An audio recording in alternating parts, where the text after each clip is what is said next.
Hi friends, welcome back to our channel.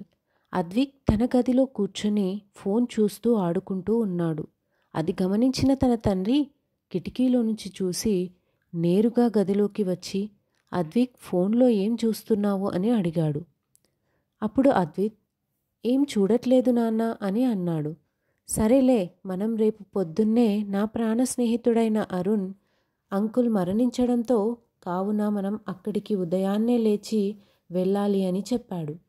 అప్పుడు అద్విత్ ఇలా అన్నాడు, నాన్న నేను రాను నాన్న, ఎందుకంటే నాకు అక్కడికి వస్తే భయమేస్తుంది, నాకు చనిపోయిన వారు అంటే భయం నాన్న అని చెప్పాడు.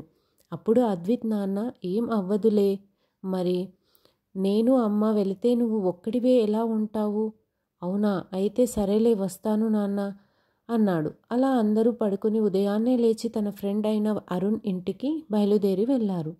అక్కడికి వెళ్ళాక అద్విత్ తండ్రి వరుణ్ భార్యని, కుటుంబ సభ్యులను ఓదార్చాడు. అద్విత్ తండ్రి తన ప్రాణ స్నేహితుడైన వరుణ్ని చూసి చాలా బాధపడ్డాడు. అద్విత్కి ఒక మనిషి, ఆ చనిపోయిన వ్యక్తి పోలికలతో ఉన్న అతను కనిపించాడు. ఆ వ్యక్తిని చూసి అద్విత్ చాలా భయపడ్డాడు.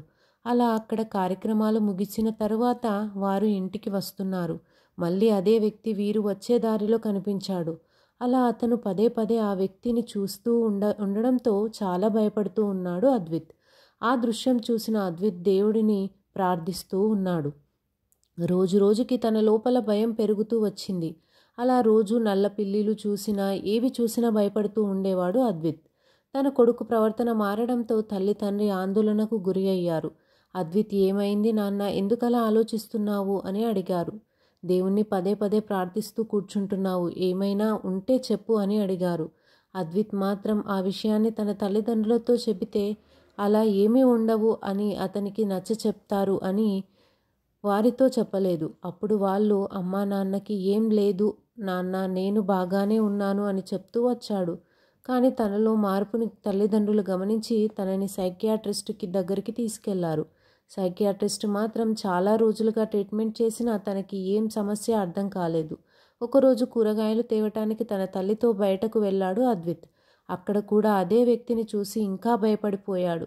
మళ్ళీ ఇంటికి వచ్చి అదే సమస్య, మళ్ళీ దేవుడిని ప్రార్థిస్తూ అలాగే నిశ్శబ్దంగా కూర్చొని ఉండడం గమనించారు తల్లిదండ్రులు. అలా రోజులు గడుస్తూ ఉన్నాయి. ఒకరోజు అద్విత్ ఫ్యామిలీ ఒక వివాహానికి వెళ్ళారు. అక్కడ ఆ రోజు చనిపోయిన వ్యక్తి మళ్ళీ కనిపించడంతో అద్విత్ ధైర్యంగా ఆ వ్యక్తి దగ్గరికి వెళ్ళి, నువ్వు ఎవరు? నువ్వు ఆ రోజు చనిపోయిన వ్యక్తి కదా అని అడిగాడు అమాయకంగా.